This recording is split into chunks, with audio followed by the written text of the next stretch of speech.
In this module, we are going to discuss about quality and the existing processes that exist for having a good quality project. If you put garbage data in, you will get garbage data out. This applies to any project that you work on. So, whenever you are coding or adding information about flows and speeds, you need to make sure those are of good quality. In the end, your results of assessing a school will highly depend on the data that you are using.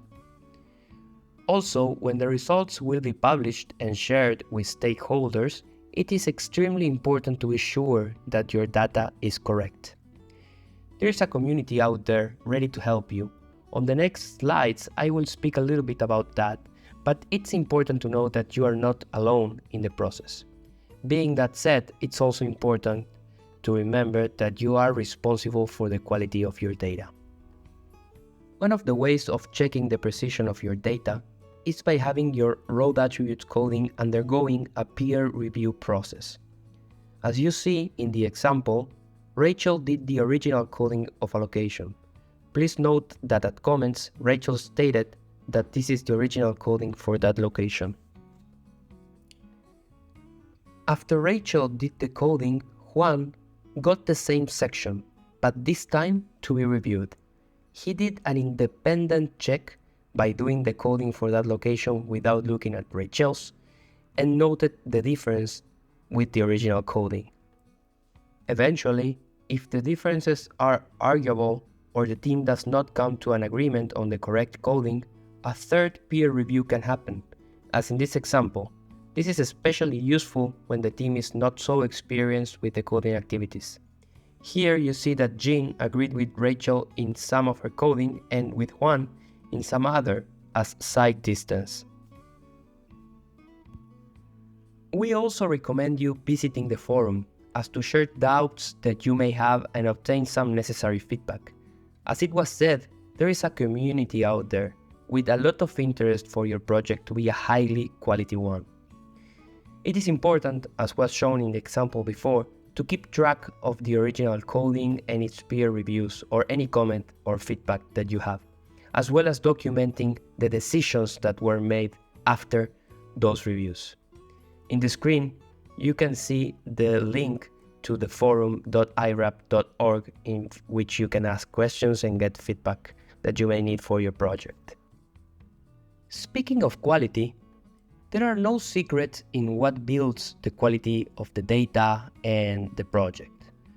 First of all, it's about using the coding guide during the coding activity, as to develop a coding technique totally aligned to the specification. This will ensure a logic, comparable, and good quality coding. Second, but not less important, is practice. As in all activities, the practice makes the master, and this is not the exception. Third is complying with a review process created by IRAP and its lead partners. This process was created in order to ensure the correct quality level that the projects need to have. Star rating for schools quality reviewers are accredited practitioners that will perform the task of assuring quality of all projects. You can find the list of accredited practitioners in starratingforschools.org/partners and get in touch with them, as to be informed about potential cost and the time required for the project to be reviewed. Once you establish contact with the Star Rating for Schools quality reviewer, you will be able to submit your location for review. You can do it through the platform by hitting Submit Location for Review below your coding for that location. As mentioned, it is important to establish contact first, so that the reviewer will be expecting you to submit this. Accredited practitioners in the Star Rating for Schools quality review are professionals experienced in the usage of the tools. They have undergone the process of getting trained, such as yourself now. Then, they have participated in different projects in order to acquire knowledge and experience, and finally, got their accreditation after taking exams that were revised by IRAP Training and Accreditation Team. Each year, the IRAP performs QA on the activities performed by the accredited practitioners as to ensure a high technical quality on their job as well, and therefore on the projects of Star Rating for Schools. The process to gain an IRAP accreditation on Star Rating for Schools Quality Review is the following. It all starts with training. This same course is the beginning of the pathway, and then the Star Rating for Schools Quality Review course is also a necessity after it.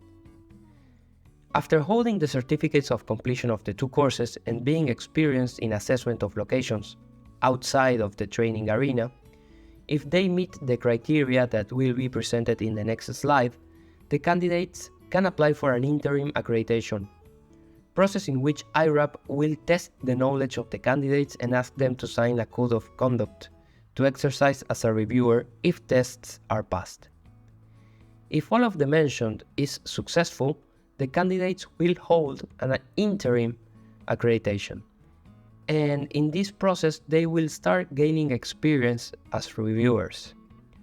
As soon as they perform a project with IRAP positive internal review, that interim accreditation will turn into a full accreditation. Each year, as was mentioned before, the accreditation will need to be renewed. Additional testing can be needed if there have been any change to the specifications, and also they may need to sign a new code of conduct. Star Rating for Schools Quality Review Accreditation is the only accreditation scheme of IRAP that is not open to everyone for applying. The potential candidates need to comply with having assessed 10 or more locations with Star Rating for Schools as an assessor, being part of a Star Rating for Schools lead partner, a government or a research organization, hold the certificate of completion of the Star Rating for Schools video course, be familiar with the Star Rating for Schools manuals and guidelines, score more than 90% on examinations conducted by IRAP for accreditation, and sign the IRAP Code of Conduct. Being an IRAP accredited practitioner will give formal acknowledgement that the person can perform IRAP specification activities, being listed on the IRAP's website as an accredited supplier, joining a community that is guided by the IRAP Accreditation Code of Conduct. Also, it gives you license to use the IRAP accredited logo.